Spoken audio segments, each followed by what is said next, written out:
नमस्कार साथियों। वो कहते हैं ना कि देश के एक अच्छे शासन के लिए अंतिम पायदान के व्यक्ति तक को लाभ मिलना बहुत ज़रूरी है।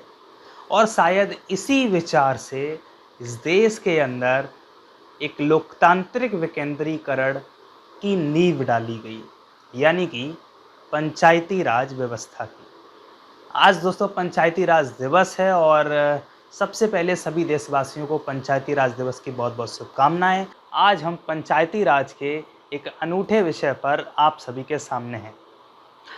पंचायती राज दरअसल हमारे देश के अंदर हर अंतिम पायदान के व्यक्ति तक शासन की शक्तियों को पहुंचाता है। केंद्र सरकार की एक ताकत अब अंतिम पायदान के एक गांव के व्यक्ति के हाथ में भी है और ये सब संभव हो पाया है देश में पंचायती राज के आने से। तो दोस्तों आज हम एक विस्तृत चर्चा करते हैं कि पंचायती राज के आने का क्रम क्या रहा और आज की तारीख में ये इतना महत्वपूर्ण क्यों है। आइए देखते हैं।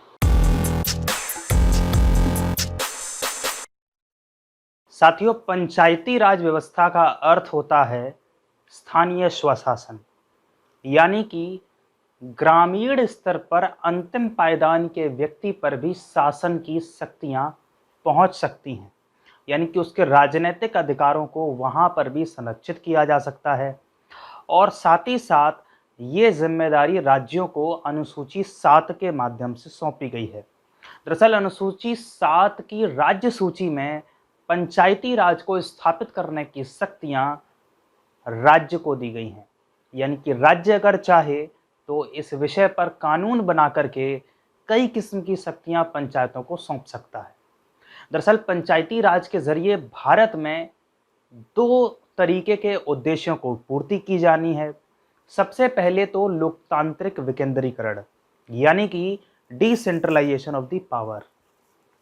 जो सत्ता की शक्तियां हैं वो सिर्फ केंद्रीय सरकार या राज्य की सरकार तक नहीं सीमित होनी चाहिए, बल्कि ये शक्तियां अंतिम पायदान के ग्रामीण व्यक्ति तक पहुंचनी चाहिए। और इसी उद्देश्य को लेकर के हमारे देश में पंचायती राज की व्यवस्था की गई है। तो वहीं पर इसका दूसरा उद्देश्य सहभागिता मूलक लोकतंत्र की स्थापना करना भी है, ताकि एक पार्टिसिपेटरी डेमोक्रेसी में एक अंतिम पायदान का व्यक्ति सरकार के साथ मिलजुल करके इस देश को आगे बढ़ा सके। तो पंचायती राज अपने आप में इतना ब्रॉड सेंस का टॉपिक है, इतना महत्वपूर्ण टॉपिक है कि इसके बारे में आपको ज़रूर जानना चाहिए। इसीलिए मेरी आपसे गुजारिश है कि आप पूरी वीडियो को ज़रूर देखें। साथियों, स्थानीय स्वशासन के अगर इतिहास की बात करें तो चोल से लेकर के विजयनगर साम्राज्य में तक इस तरीके की हमने पंचायती राज पद्धति को इतिहास में देखा है। वर्तमान में इसको आने में काफ़ी सारी मुश्किलों का सामना करना पड़ा है।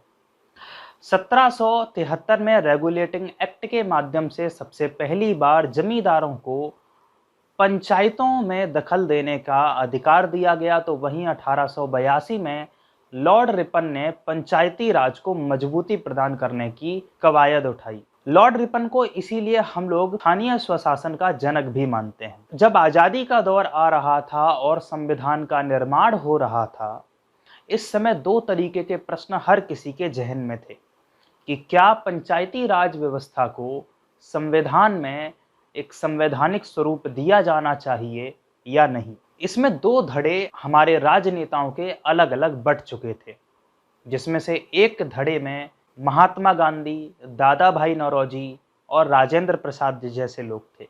तो वहीं पर दूसरे धड़े में हमारे पास डॉक्टर भीमराव अंबेडकर और पंडित जवाहरलाल नेहरू शामिल थे। महात्मा गांधी जी कहते थे कि ग्रामीण स्तर पर यदि हम लोग चुनाव करा करके वहां प्रधानों को चुने, यानी कि सरपंचों को, और वो सरपंच उस सारे राज्य के विधायकों को और सारे विधायक मिलकर के सांसदों को चुने, तो हमारे संघ का जो स्वरूप है वो नीचे से ऊपर की ओर आता हुआ दिखाई देगा, जो कि कहीं ना कहीं हमारे संघ को और भी संगठित कर देगा। लेकिन पंडित जवाहरलाल नेहरू गांधी जी के इस तर्क से बिल्कुल भी सहमत नहीं थे।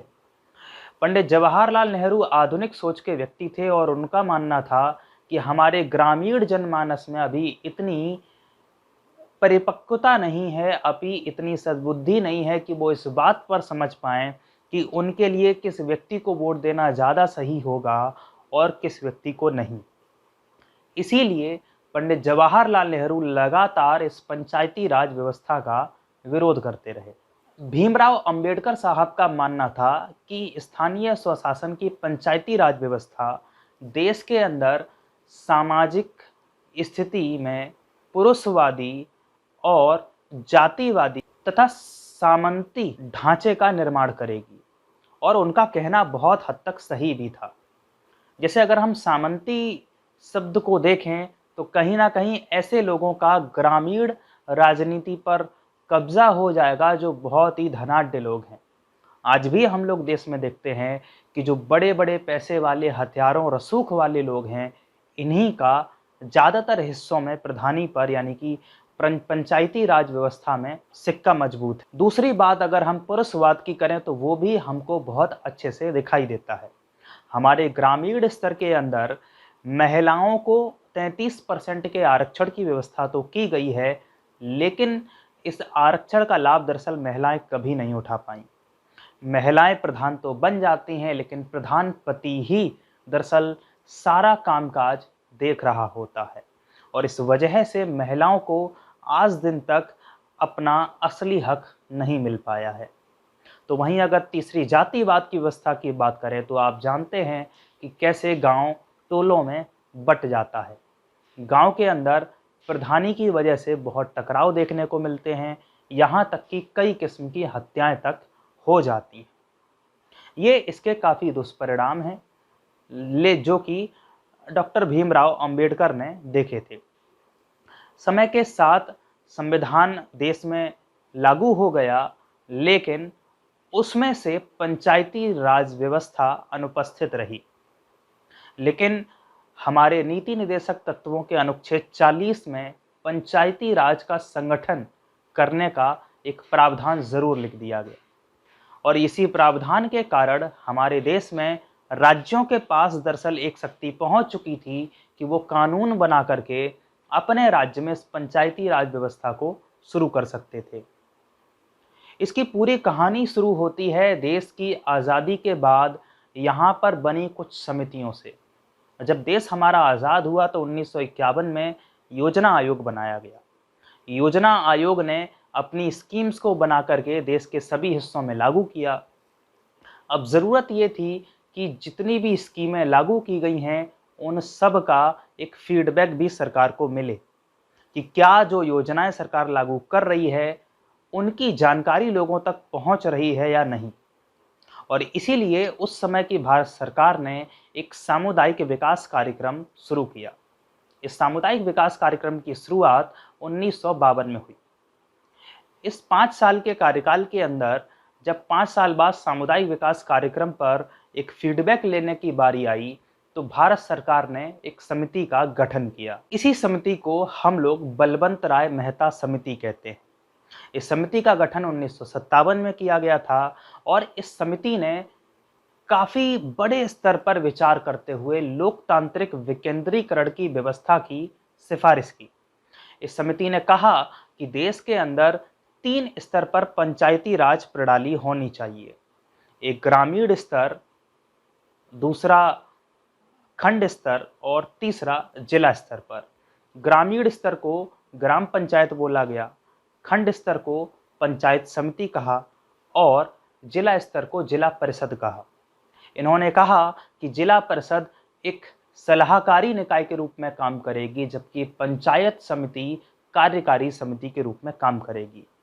साथ ही साथ इन्होंने कहा कि जिला परिषद का जो मुखिया होगा वो जिलाधिकारी होना चाहिए। 1958 में बलवंत राय मेहता समिति की सिफारिशों को स्वीकार कर लिया गया, और जब राष्ट्रीय विकास परिषद ने इसको स्वीकार किया तो सबसे पहले राजस्थान के अंदर 2 अक्टूबर 1959 को नागौर जिले के अंदर पहली बार पंचायती राज पद्धति की स्थापना की गई।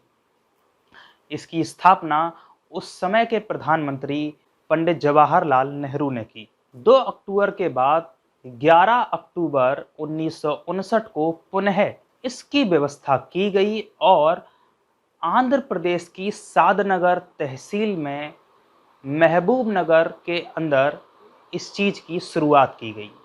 1960 के दशक तक देश के कई हिस्सों में पंचायती राज व्यवस्थाओं की स्थापना हो चुकी थी, लेकिन इन सभी पंचायती राज व्यवस्थाओं में काफ़ी कुछ अंतर भी दिखाई दे रहे थे।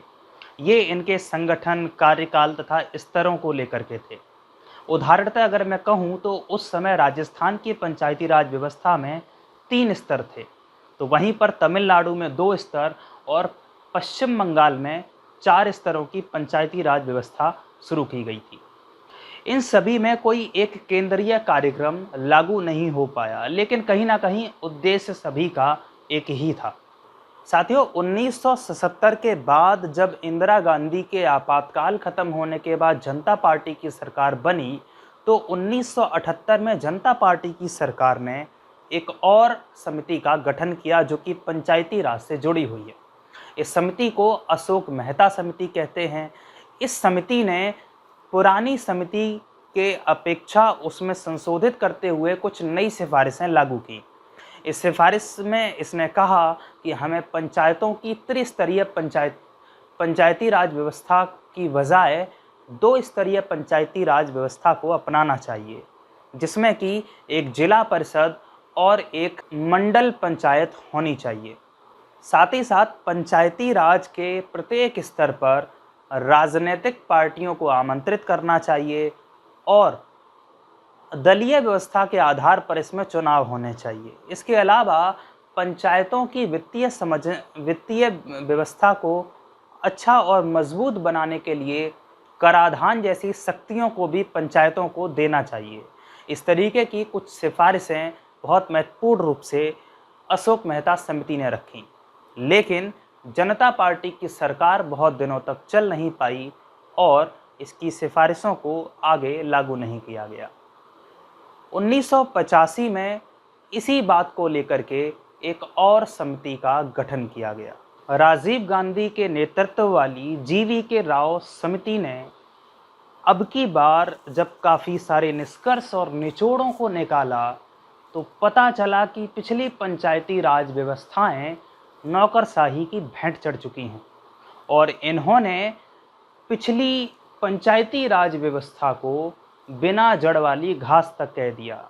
इनका मानना था कि नौकरशाही के पास जब तक पंचायती राज व्यवस्थाएं रहेंगी, ये सही से लोकतंत्र की भूमिका में नहीं आ सकती और इसके लिए इन्होंने सुझाव दिया कि जिला परिषद को नियोजन और विकास का केंद्र बनाना चाहिए, जिसके ज़रिए सरकार की नीतियों को जिला स्तर पर लागू करके सारे के सारे ग्रामीण तबकों तक आसानी से पहुंचाया जा सकेगा।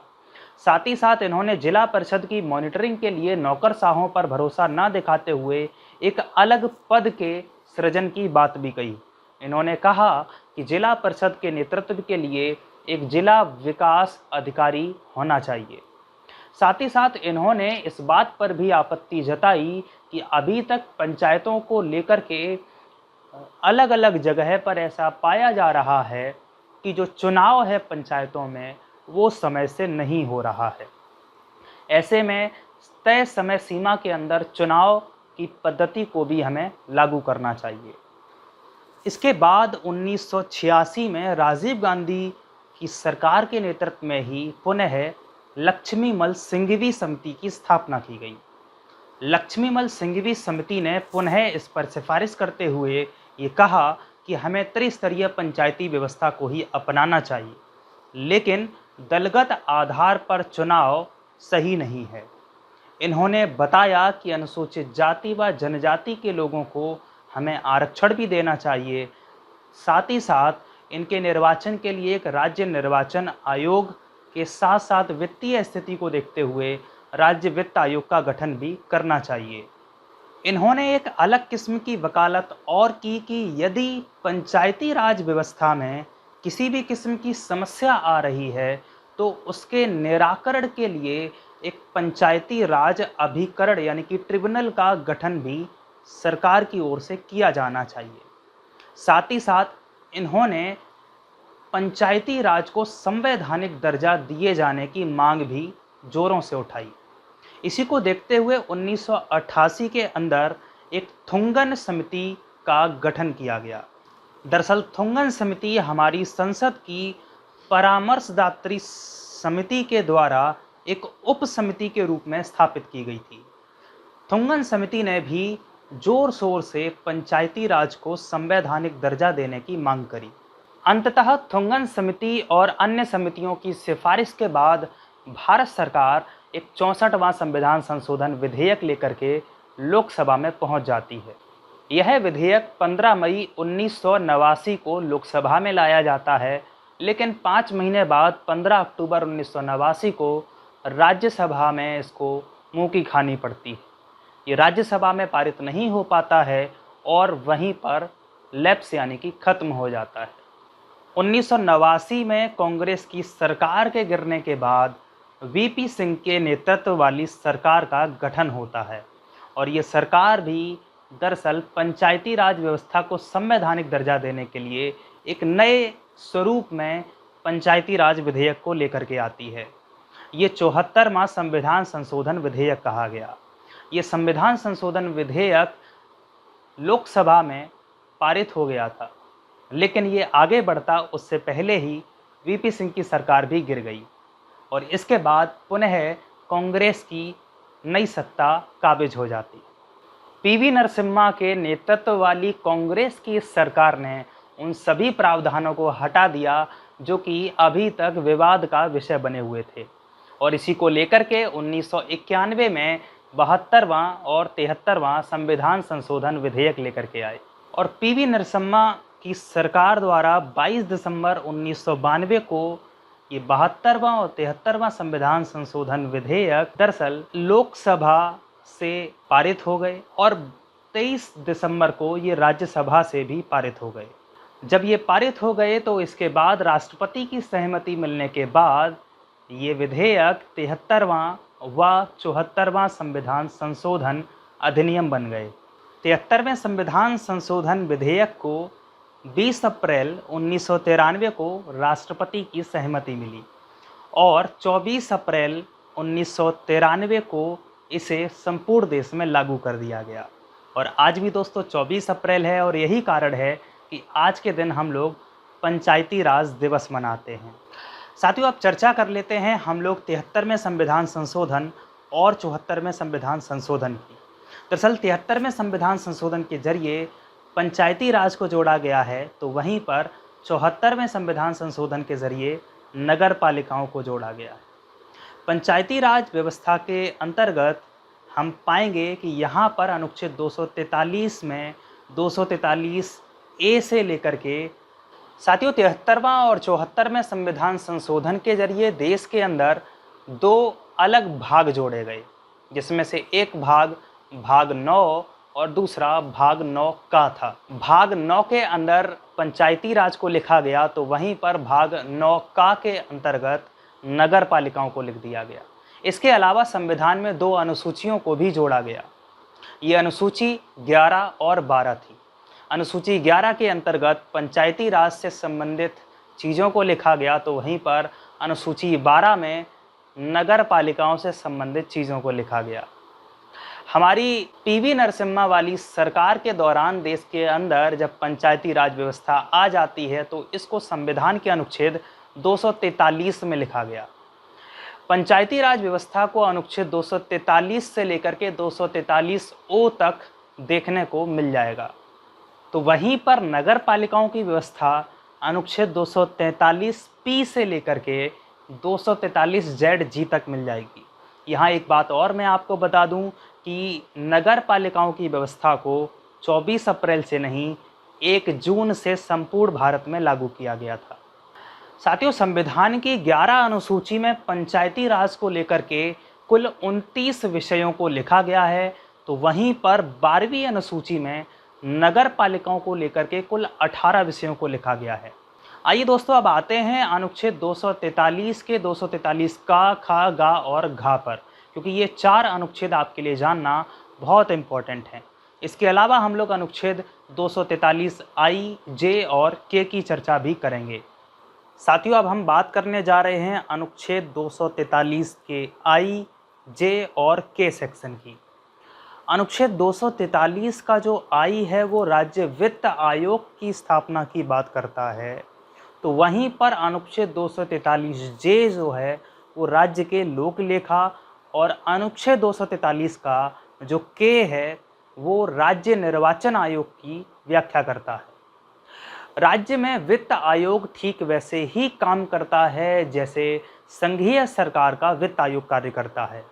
उसी प्रकार राज्य के अंदर का जो राज्यपाल होता है उसे प्रत्येक 5 वर्षों के अंदर एक राज्य वित्त आयोग की स्थापना करनी पड़ती है।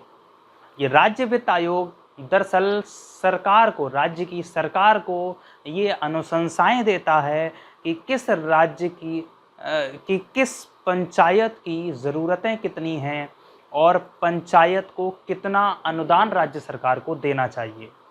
इस तरीके से पंचायतों का जो वित्तीय समावेशन है वो पूर्ण बना रहता है और पंचायतों की वित्तीय स्थिति की जानकारी राज्य की सरकार तक पहुंचती रहती है।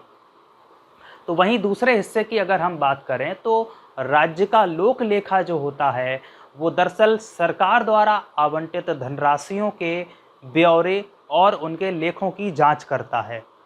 जांच इसलिए करता है ताकि ऐसा ना हो कि भारत सरकार यानी कि राज्य की सरकार द्वारा जारी धन को किसी भी परिस्थिति में भ्रष्टाचार की भेंट चढ़ जाए।